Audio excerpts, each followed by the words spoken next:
Tapos yung mga strategy na anong gagawin mo para magkagusto sa yung lalaki. Mm. Oh, yun.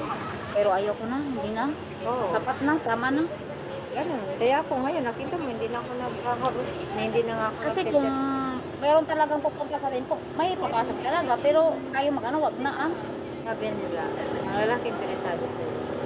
Walang busy-busy yan sa trabaho. True. Totoo yan. Ang time ni Miguel, Mm.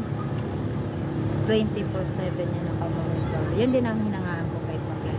Then, yung respeto niya, yung update niya. Mm. Ano Wala. nabuang siya sa ano. Nabuwang, na ano lang siya. Hayaan mo na. Kasi ako ang una nang naging girlfriend dito. Gusto pa niyang tumikim ng marami. Nag-mag-explore. Oo. Yun ang sabi niya kay Noya, mahal is mahal. Ang gusto, kung hindi ko sana nalaman, wala siyang alam. Oo. Ang mali niya, kinalagdag niya sa pag-aralan. Marami akong pag-ibig. Kaya nga. Before ko siya na-meet, Mm. Taraya, laman na ako ng Taraya. So,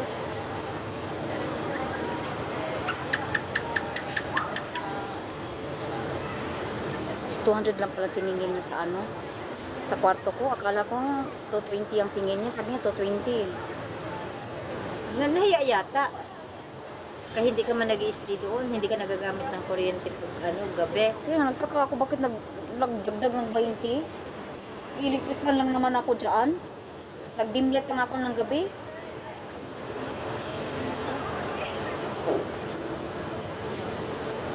Gusto ko lumit ng ganun. Uy, sakto na yan, te. Kabugin mo siya. Sakto na yan, uy.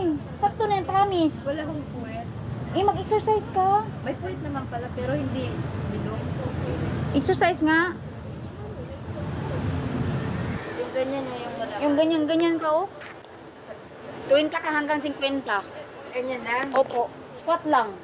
Hindi Oh. taas baba. Pwede taas baba, pero pwede rin mag-ganon, mag-maintain. Para sa paa din. Punta ng legs mo.